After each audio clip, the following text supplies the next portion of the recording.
Corey Feldman, a well-known actor from the 1980s era, has recently issued a strong denial concerning allegations that his late friend and frequent co-star, Corey Haim, molested him during the production of their iconic vampire film from 1987. This retraction comes in response to interpretations of comments Feldman made in a newly released documentary that bears his name in the title. According to statements from Feldman's legal representatives, the remarks were significantly misrepresented, leading to a distorted public understanding of the situation. Feldman has emphasized that he played no role in the creation of this documentary, suggesting that the footage used was acquired through questionable methods without his permission or awareness. The controversy stems from a specific anecdote shared in the documentary, where Feldman described an uncomfortable interaction on set when both actors were teenagers. He recounted a moment where Haim purportedly suggested they engage in intimate activities, framing it as something commonplace within the entertainment industry at the time. Feldman explained his reaction as one of confusion and fear, noting that he rebuffed the advances and even reached out to another individual to assist Haim. However, Feldman's team has now clarified that the use of the term molested was meant to describe the unwanted propositions themselves, rather than any actual physical act. There was no reciprocation on Feldman's part, and no physical molestation occurred, according to this updated explanation. Feldman's attorneys have gone on record to state that he is actively looking into how the footage was obtained and whether the producers had legitimate rights to use his image, name, and likeness in the project. They have indicated that once this investigation concludes, Feldman intends to explore every available legal avenue to address what he perceives as a violation. This situation highlights the complexities of unauthorized media productions, especially when they involve personal stories from public figures. The documentary's release has sparked widespread discussion, but Feldman maintains that it presents a skewed version of events, omitting crucial context that would alter the narrative significantly. In addition to the legal statement, Feldman took to his social media platforms to directly address his followers and the public. He expressed frustration over what he described as persistent efforts to undermine his reputation and career through misinformation. He portrayed the current backlash as part of a larger pattern of challenges he has faced over the years, assuring supporters that the truth would ultimately prevail. His message carried a tone of resilience, invoking themes of perseverance and positivity in the face of adversity. This personal outreach underscores Feldman's desire to control the narrative surrounding his life and experiences, particularly those tied to his long-standing friendship with Haim. To provide fuller context, Feldman and Haim were once inseparable in the public eye, earning the nickname for their frequent collaborations in coming-of-age and adventure films during the late 1980s.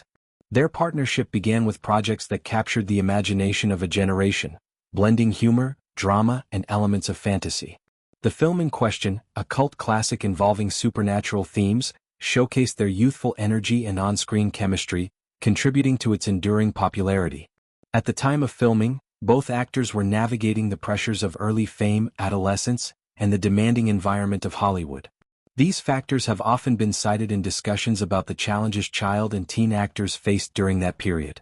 Feldman's original recounting in the documentary painted a picture of vulnerability, describing how he felt scared and cornered by the suggestion. He recalled seeking clarification multiple times, only to be met with explanations that normalized such behavior within certain circles of the industry. This revelation was intended, in Feldman's view, to illustrate the confusing and sometimes predatory atmosphere that young performers encountered. However, the clarified version stresses that the incident stopped at verbal advances, with Feldman taking steps to halt any escalation.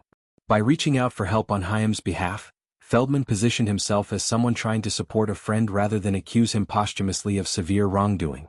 The response from those close to Haim has been swift and defensive. Family members have vehemently rejected the implications of Feldman's initial comments, asserting that the described events do not align with Haim's character or personal life. They have highlighted his relationships and orientation as evidence against the claims, expressing pain over the resurfacing of such topics years after his passing. Haim's untimely death added a layer of tragedy to his story, compounded by struggles with health and personal demons that were well documented in the media. Discussions around this latest development inevitably touch on grief, memory, and the ethics of speaking about the deceased. Feldman's career trajectory offers insight into why he might be particularly sensitive to misrepresentations. Having starred in numerous blockbuster hits as a child, he transitioned into advocacy work later in life, focusing on issues of abuse and exploitation in the entertainment world. He has produced his own documentaries and written memoirs detailing alleged experiences of mistreatment, aiming to shed light on systemic problems. This activism has earned him both praise for bravery and criticism for the specificity of his accusations. In this instance, Feldman appears to be drawing a clear boundary, distinguishing between his broader mission to expose industry wrongs and personal anecdotes involving close friends. The unauthorized nature of the documentary raises broader questions about consent and ethics in filmmaking. When individual stories are used without their input, it can lead to narratives that feel exploitative or incomplete. Feldman's team alleges deceit in the acquisition of materials, which could point to larger issues in how independent productions handle celebrity-related content.